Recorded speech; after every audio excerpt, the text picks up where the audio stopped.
Just out of curiosity, where are you right now? I'm in New York City, my hometown. Okay, Where are you, Nancy? I'm in LA. What part of LA? Right now I'm in Encino. Encino, Yes. near Reseda, near Yes, Sherman Oaks. Reseda would be north. I live in Sherman Oaks. I drove to the office this morning to All right. Encino before the traffic. Hopefully, the movie will be playing at the Galleria in Sherman Oaks. I It think should be. I've seen a bunch of movies there. Yes. No, I'm sure it should be. I mean, it's one of the busiest date night theaters too. I mean, it has a bar. You know, it's weird. Almost everything now has a bar. I That's feel like great. everything except maybe a nursery school now has a bar. It's crazy. Well, I don't usually get to go to regular theaters. I go to screening rooms. So when I see a bar, for me, it's like, oh, You don't have a bar at home? no. But let's talk about your film. It's fascinating that you're getting into some history. Uh, as a writer, directing, I feel like you probably lived with this project for a very long time. It's true. Yeah, I started working on it 6 years ago.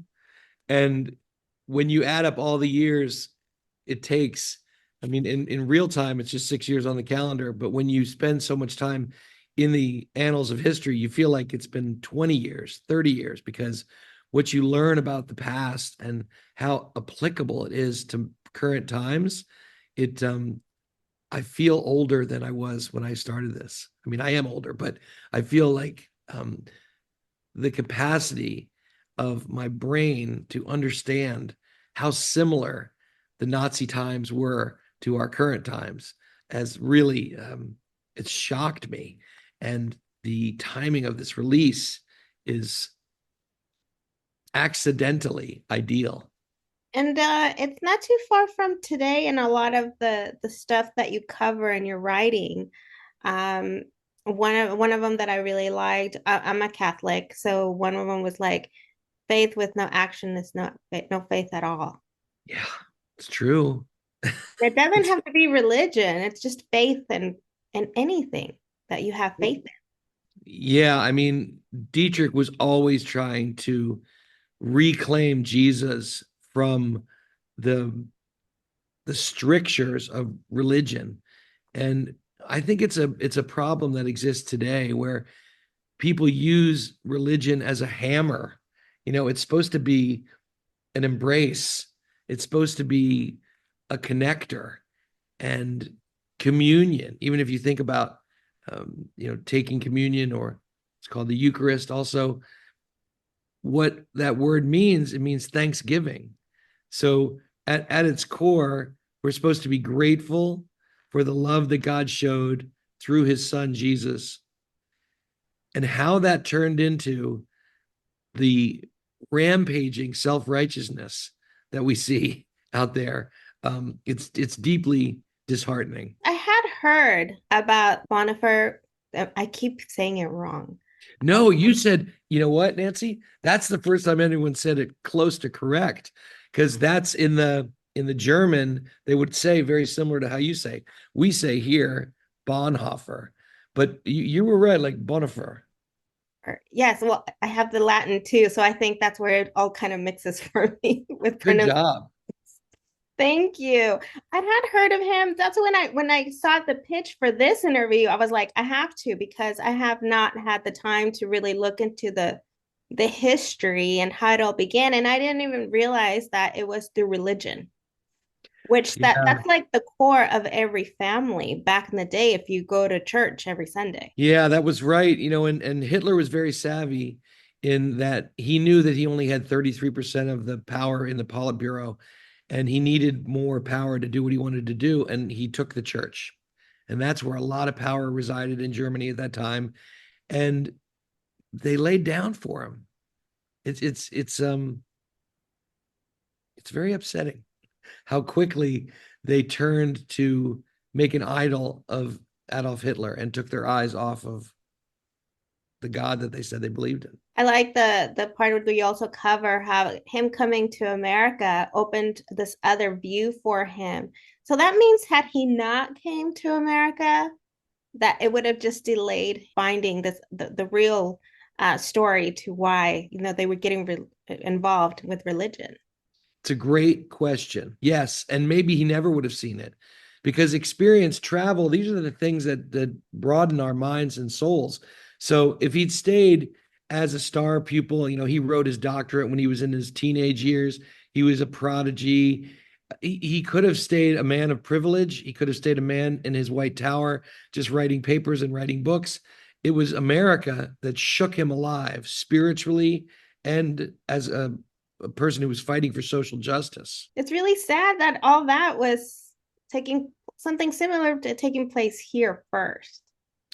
Yeah, well, it's the history of mankind. I talk about what's the difference in history. How is current man different from early man?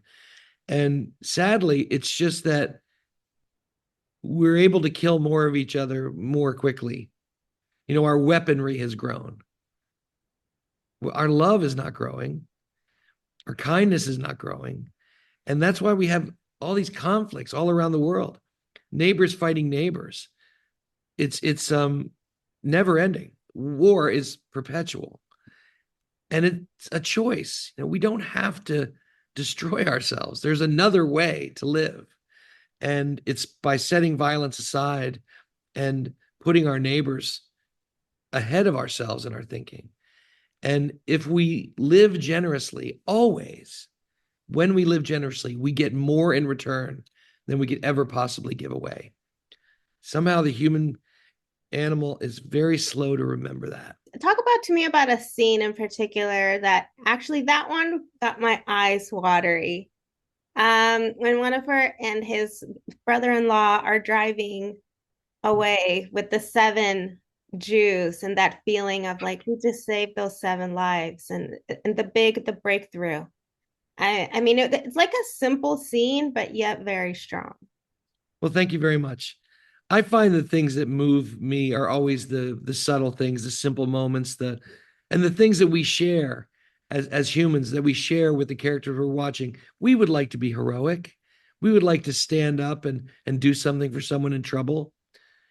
And many people are doing that every day.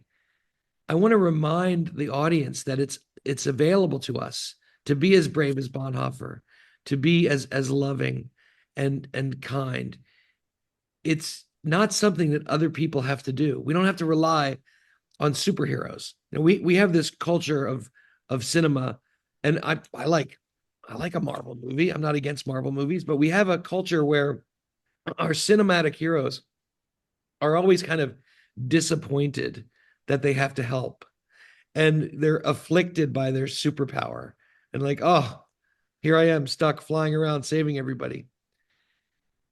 If we don't wait for these unhappy heroes to show up and save us, if we decide to be the heroes of our own lives, we feel the opposite. We feel fulfilled. We say, oh my goodness, this feeling of being part of a rescue is the best feeling I've ever had. That's when we start taking care of each other, when we get addicted to love as opposed to selfishness. Oh, I love that. Getting addicted to love. Yeah, we're missing a lot of that. We need to gain some back. Amen. Yeah. So yeah, that scene took me back to like a Schindler's List watching moment. Wow. That's how I saw it. I was like, oh, Thank you very much. Schindler's List is an extraordinary film. awesome film, awesome film. So, what's one of the things that you were skeptical on, or on the direction you wanted to take, and putting it on screen? What do you mean by skeptical? Skeptical on how to go about, for example, this assassination part scene, the attempt. Um, just any scene that it's part of history. Yeah, that's a really interesting question. Well, I wanted to get everything right. So authenticity is the first and foremost. And then you have to create the tension of this moment. And this really happened. So this was the first coat bomb ever designed. And Hitler and this would-be assassin were alone. and they were supposed to be alone for 30 minutes, which was enough time for the bomb to go off. But Hitler, in real life, sensed something was up, and he left, and therefore survived what would have been the end of his life. And this was in 1939, so it's a whole different world, and we never get involved in the war. The other thing that I unpacked and really wanted to have drawn attention to is that if Churchill had helped, England never would have been bombed. I mean, Churchill had an opportunity to step in and early, and he refused. And it's just like that scene where Bishop Bell tells him, "I tried everything I could, but Churchill won't step into the breach." Later on, when England was under fire, Churchill was incredible. He was a great leader, a great wartime leader. But what a shame that it had to come to fruition when it could have been stopped. Your title that says pastor, spy, assassin, but I just don't feel him as an assassin, although he was behind it. Yeah, I agree with you. It was a marketing term that was chosen by the studio, and it's created some discomfort for a lot of people. The movie is just called Bonhoeffer. When you see it on the screen, Pastor Spy Assassin is poster copy. But yeah, I hear you. I share your discomfort with that word. I just don't see it. Yeah, well, there's a big difference between the marketing of a movie and what the movie actually is always. So just let people see the film, and they'll see the truth. I'll make sure to make a note in the article.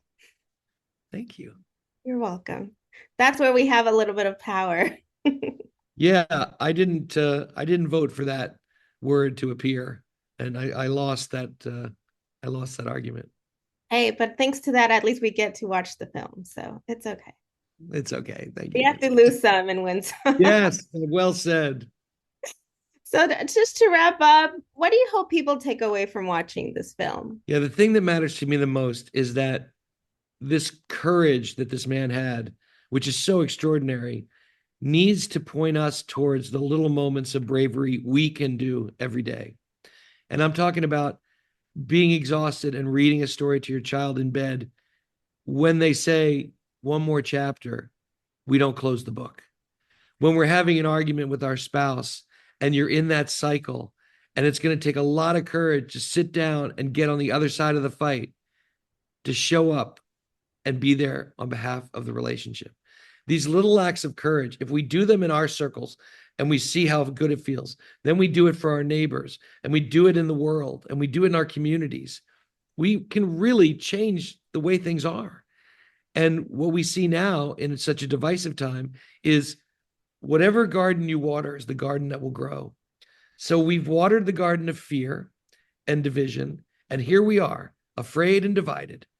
Well, I'm here to say it doesn't have to be that way. And Bonhoeffer would say the same thing. Let's water the garden of love, because it'll grow too. And love is bigger than fear, always. So I hope that people leave the cinema emboldened to the fact that love wins. And why not be on the winning side? Let's focus on the winning side. Thank you so much for your time. Congratulations. I really enjoyed the movie, and I'm glad people are still making movies that bring us back and remind us about history, because history cannot be forgotten. Oh my goodness, we're doomed to repeat it if we forget it. So thank you so much, Nancy. I appreciate your time and your great questions. Thank you.